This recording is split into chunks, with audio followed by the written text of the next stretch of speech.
Je, umewahi kujiuliza ni kwa nini unajikuta unapambana na vita vile vile alivyopambana navyo babu yako, licha ya kwamba unasali kila siku?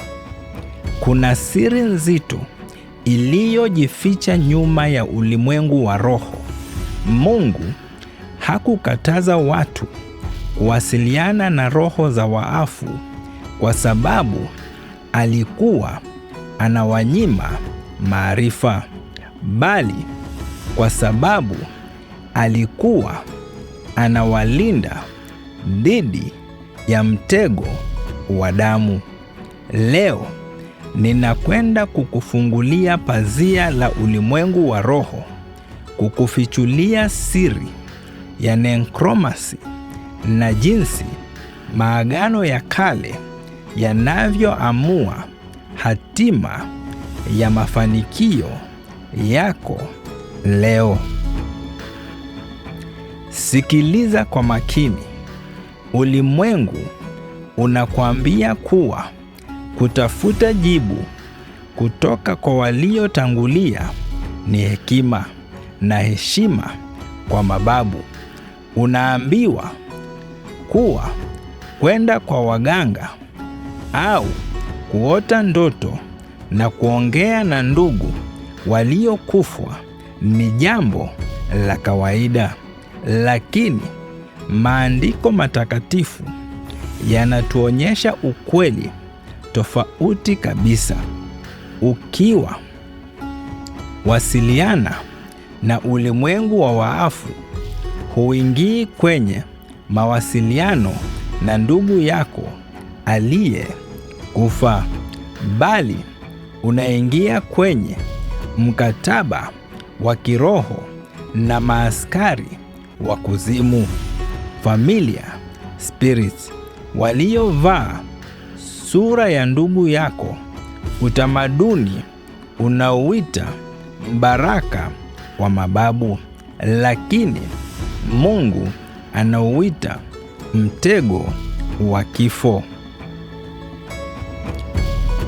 Je, unajua kwamba kuna sababu kubwa mno iliyomfanya Mfalme Sauli kupoteza ufalme wake na maisha yake? Kwa sababu siku moja tu baada ya kufanya kitendo hiki. Mwishoni wa mafunzo haya utatambua jinsi mifumo hii ya kale inavyofanya kazi mtaani kwetu leo, na jinsi unavyoweza kuvunja kila agano la kizazi lililofunga mafanikio yako, biashara yako au afya yako. Sasa, necromancy ni nini? Necromancy, kwa nini Biblia iliipiga marufuku? Katika kitabu cha Kumbukumbu la Torati sura ya 18 kuanzia mstari wa 10 hadi 11, Biblia inasema kwa uwazi, asionekane kwako mtu amuulizaye pepo, wala mchawi, wala amuulizaye aliye kufa. Kwa nini Mungu aliweka sheria ngumu hivi? Kiroho, mwanadamu akifa, roho yake inarudi kwa Mungu aliyeitoa, na hakuna mawasiliano tena na ulimwengu wa walio hai. Katika Mhubiri sura ya 9 kuanzia mstari wa 5 hadi wa 6. Lakini mashetani wanajua historia ya familia yako, wanajua historia ya sauti ya babu yako, wanajua tabia zake na wanajua makosa yake. Wakati mtu anapojaribu kuwasiliana na aliyekufa, kazi inayoitwa Necromancy, mashetani huchukua umbo na sauti hiyo. Familiar spirits, lengo lao si kukupa majibu, bali ni kujenga agano la damu, blood covenant, na wewe bila wewe kujua. Tazama kilichomfanya Mfalme Sauli katika Samueli wa kwanza kuanzia sura ya 28. Wakati Sauli alipojikuta kwenye hofu kuu dhidi ya Wafilisti, badala ya kumtafuta Mungu kwa toba, alikwenda kwa mwanamke wa Endori aliyekuwa na pepo wa utabiri ili amwite nabii Samueli aliyekuwa amekufa. Sauli alidhani anaongea na Samueli, lakini ukweli ni kwamba alialika roho ya mauti.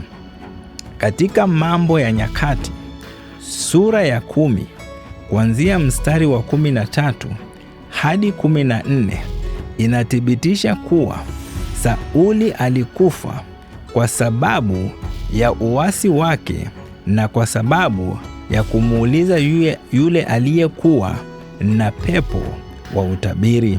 Maagano ya kale katika Ancient Biblical Covenants na katika maagano ya leo, ulimwengu wa roho hauongozwi na hisia, unaongozwa na maagano na damu.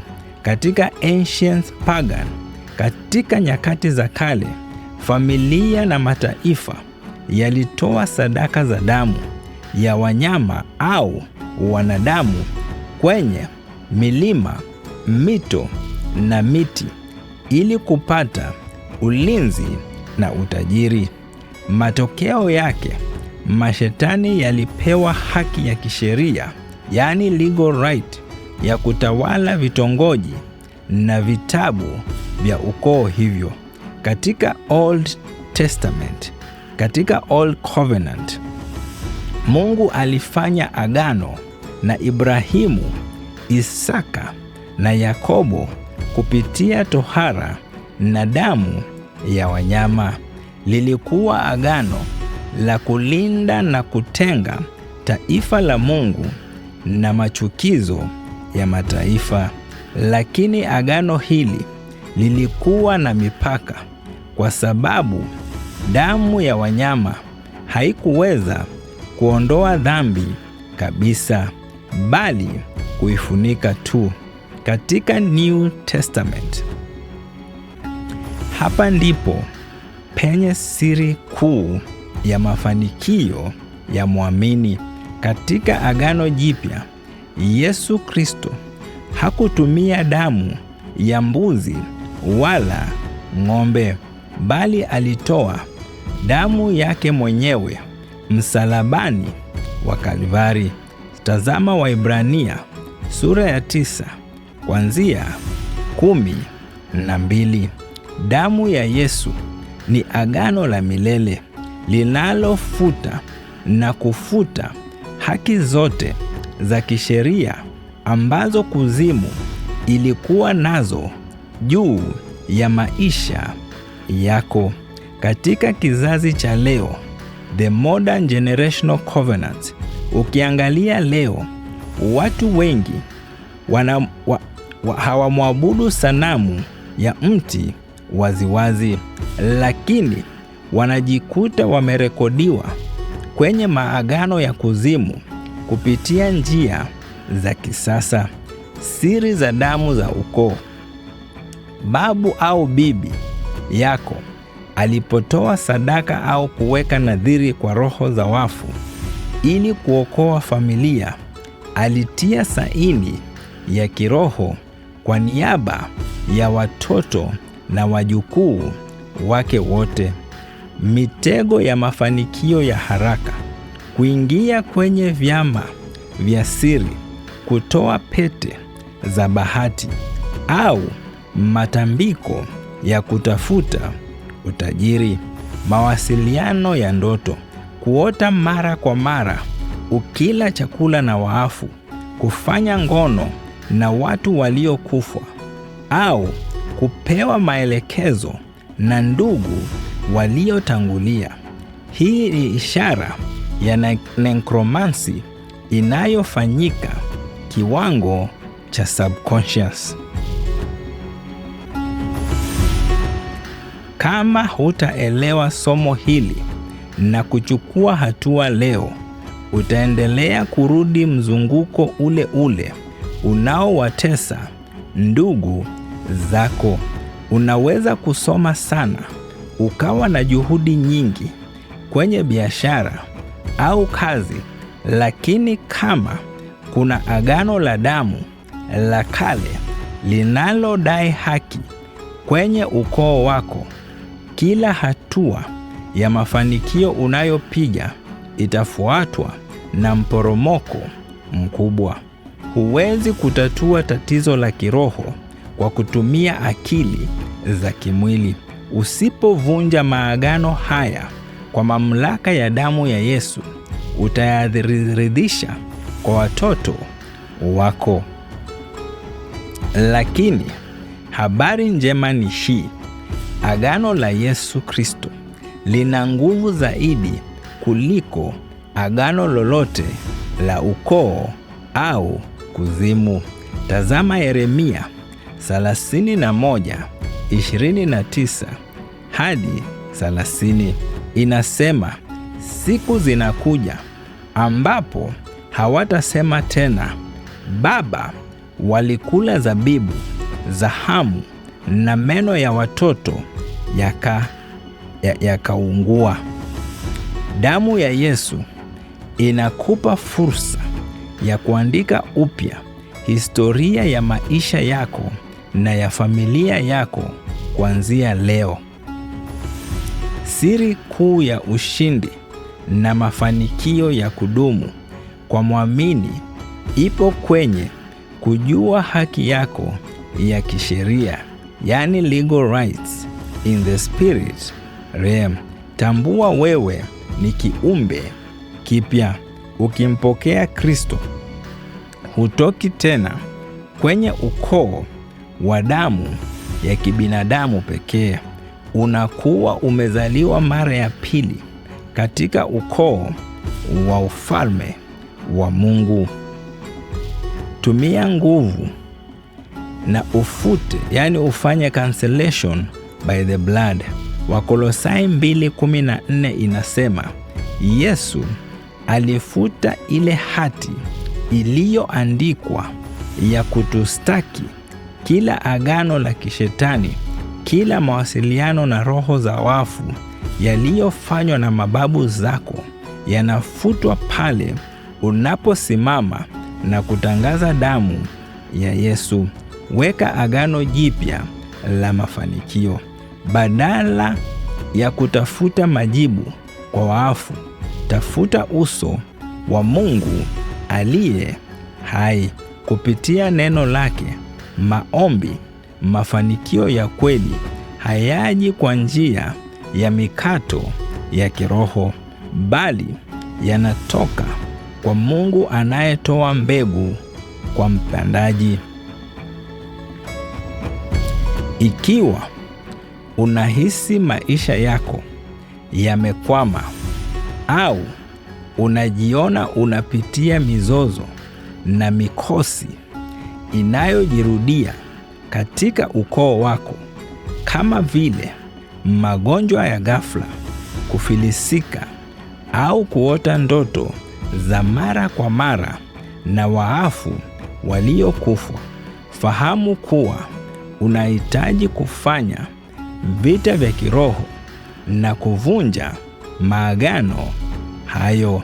Wasiliana nami hivi sasa kwa usaidizi na maombi ya ushauri wa kiroho, pamoja kuvunja laana na maagano ya ukoo. Namba na maelezo ya mawasiliano yapo kwenye description hapa chini na kwenye screen yako. Nipo hapa kusimama na wewe kwa maombi mpaka uhuru wako kamili katika Kristo. Usikubali kubaki chini ya kifungo cha mambo usiyoyajua. Gusa kitufe cha subscribe, piga simu au tuma ujumbe sasa, na Mungu atakufungulia mlango wa amani na mafanikio yako. Ikiwa umenisikiliza na bado haujampatia Bwana Yesu maisha yako, ningependa kukupa nafasi hii. Rudia nyuma yangu. Sema: Bwana Yesu, mimi ni mwenye dhambi. Niko mbele zako leo. Nisamehe dhambi zangu zote na makosa. Futa jina langu kwa kitabu cha hukumu. Andika jina langu kwa kitabu cha uzima. Nimemkataa shetani na kazi zake zote. Nimeukubali Yesu uwe Bwana na mkombozi wa maisha yangu, kuanzia sasa na hata milele. Amen and amen. God bless you. See you next time, wakati kama huu, and shalom.